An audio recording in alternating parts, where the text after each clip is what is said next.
সব বিষয় নিয়ে আলোচনার জন্য স্টুডিওতে যুক্ত হয়েছেন সহকর্মী শাবাব ওয়াসি। যাচ্ছি তার কাছে। ওয়াসি, আমরা দেখলাম যে বিএনপির এখন নতুন নেতৃত্ব নিয়ে দল ভাবছে এবং দ্রুতই নতুন সিদ্ধান্ত আসবে। সেক্ষেত্রে আসলে কি নিয়ে আসলে গুঞ্জন শোনা যাচ্ছে, কারা নেতৃত্বে আসছেন বা কবে নাগাদই বা হতে পারে? আচ্ছা, ধন্যবাদ রাব্বি। আপনি জানেন যে এই বিগত আমলে অর্থাৎ এই আওয়ামী আমলে কিন্তু বিএনপির যে সাংগঠনিক কার্যক্রম সেটা কিন্তু তারা সঠিকভাবে করতে পারেনি। নানা বাধা বিপত্তি পেরিয়ে আসতে হয়েছে তাদের এই পর্যন্ত, এবং সেই সময় তাদের কিন্তু অনেক নেতৃত্ব, সিনিয়র নেতৃত্ব তারা কিন্তু দেশের বাইরে ছিলেন।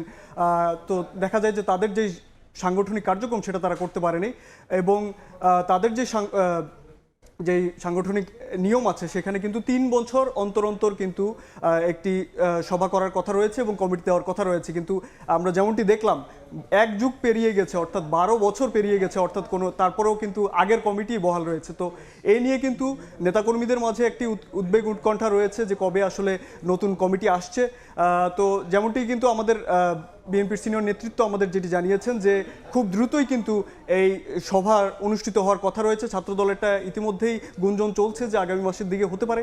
তো এরকম কিন্তু আমরা শুনছি যে আসলে আলোচনা চলছে, এবং আমরা যেমনটি শুনছিলাম যে আসলে সাংগঠনিক গতিশীলতা বাড়াতে কিন্তু এই নিয়মিত কাউন্সিল এটা কিন্তু তারা নিয়মিত করতে চাচ্ছে। তারা চাচ্ছে যে যে 3 বছরের যেই কাউন্সিল করার নিয়ম রয়েছে 3 বছর অন্তর, সেটা তারা ফলো করবে যাতে তাদের সাংগঠনিক গতিশীলতা বাড়ে, কর্মীদের মধ্যে আসলে যাতে সেই ইয়াটা না থাকে, তাদের মধ্যে যেই উৎকণ্ঠা রয়েছে সেটা যাতে দূর হয়ে যায়।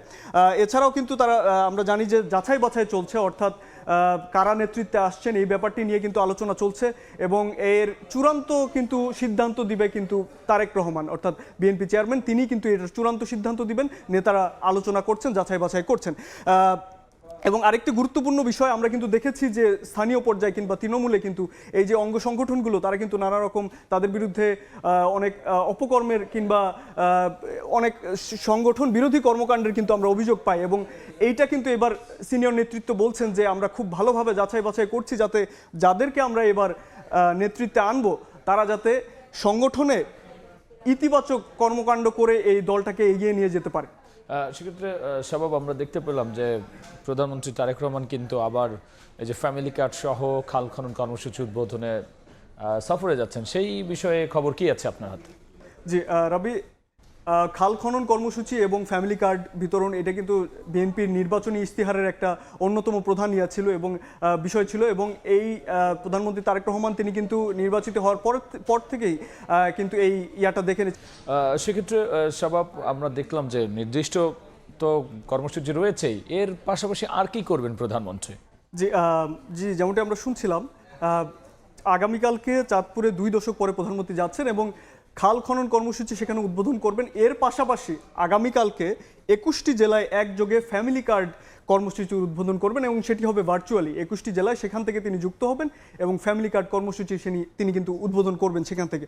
এর পাশাপাশি আমরা এটাও জানি যে আগামীকাল চাঁদপুর যাওয়ার পথে কুমিল্লায় একটি পথসভা করার কথা রয়েছে প্রধানমন্ত্রী তারেক রহমানের, এবং চাঁদপুরে খাল খনন কর্মসূচি উদ্বোধন শেষে ফ্যামিলি কার্ড কর্মসূচির ভার্চুয়ালি উদ্বোধন শেষে তিনি চাঁদপুর ক্লাবে একটি সাংগঠনিক সভায় তিনি যুক্ত হবেন। তো যেমনটি আমরা বলছিলাম একটু আগে, আমরা আলোচনা করছিলাম যে আসলে সাংগঠনিক শক্তি বৃদ্ধি করতে চায় বিএনপি, এবং প্রধানমন্ত্রী কিন্তু তার যেই প্রধানমন্ত্রী হিসেবে তার যে কার্যক্রম সেগুলো শেষ করার পরেও কিন্তু তারা যে দলীয় যে কার্যক্রম সেটিতেও কিন্তু তিনি নিয়োজিত রয়েছেন, এটা আমরা দেখতে পাচ্ছি। সেক্ষেত্রে আবার স্থানীয় নির্বাচন নিয়েও কিন্তু কথা উঠছে। সরকারি দল তারাও এটি নিয়ে ভাবছে, যদিও সরকারি দলের প্রশাসক নিয়ে কিন্তু নানা প্রশ্ন তুলছে জামায়াত, এনসিপি। সেক্ষেত্রে এই বিষয়ে কি তথ্য আছে? সবাব, আমরা পরপর বলা চলে যে দুটো দলের কিন্তু আমরা বিশেষ করে জোট তাদের বক্তব্য শুনলাম, বিশেষ করে জামায়াত এবং এনসিপি জোট, যেটি তার পক্ষ থেকে বলা হচ্ছে এই যে প্রশাসক নিয়োগ হয়েছে এবং একই সাথে স্থানীয় নির্বাচনে তারা কিন্তু জোর আর কি প্রস্তুতিও শুরু করেছেন। সেক্ষেত্রে প্রশাসক নিয়োগ নিয়ে তাদেরকে চিন্তা হবে, এবং সরকারি দলের পক্ষ থেকে বা কি বলা হচ্ছে? যে রবি, যেমনটি আমরা দেখলাম আসলে জামায়াতের আমির তিনি কিন্তু যেটা বলেছেন যে এই যে প্রশাসক নিয়োগ হচ্ছে বিভিন্ন জায়গায়, এবং নির্বাচনের পরে যে দুটি উপনির্বাচন হয়েছে সেখানে কিন্তু এই যে জামায়াতের পক্ষ থেকে কিংবা বিরোধী দলের পক্ষ থেকে একটি এই যে ম্যানিপুলেশনের একটি অভিযোগ এসেছে, যার ফলে কিন্তু তিনি এই কথাটি বলেছেন যে আমরা আসলে আস্থা রাখতে পারছি না কিংবা আমরা সুষ্ঠু নির্বাচন নিয়ে শঙ্কিত রয়েছি।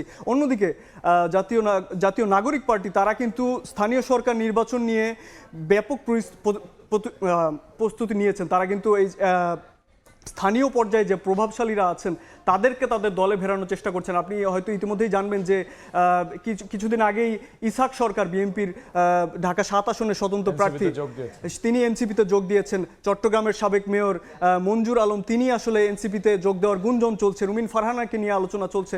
অর্থাৎ তারা কিন্তু টার্গেট করে কিংবা বেছে বেছে তাদের দলে ফেরানোর চেষ্টা করছে এবং এটা কিন্তু স্থানীয় সরকার নির্বাচনকে সামনে রেখেই। এবং তারা একই সঙ্গে এই দাবিটি জানাচ্ছেন, জামায়াত এবং এনসিপি দুজনেই এই দাবিটি জানাচ্ছেন যে ডিসেম্বরের মধ্যেই স্থানীয় সরকার নির্বাচন হতে হবে এবং দ্রুতই তারা এই নির্বাচনটি চাচ্ছেন। শাহাবুব, অসংখ্য ধন্যবাদ আলোচনা যুক্ত হওয়ার জন্য। আপনাকেও ধন্যবাদ রাব্বি। চাঁদপুর কুমিল্লায় প্রধানমন্ত্রী সফর, একই সাথে স্থানীয় নির্বাচন নিয়ে সরকার এবং বিরোধী পক্ষের যে প্রত্যাশা এবং আলোচনা সমালোচনা সেসব নিয়ে আলোচনায় যুক্ত হয়েছিলেন সহকর্মী শাবাব ওয়াসি।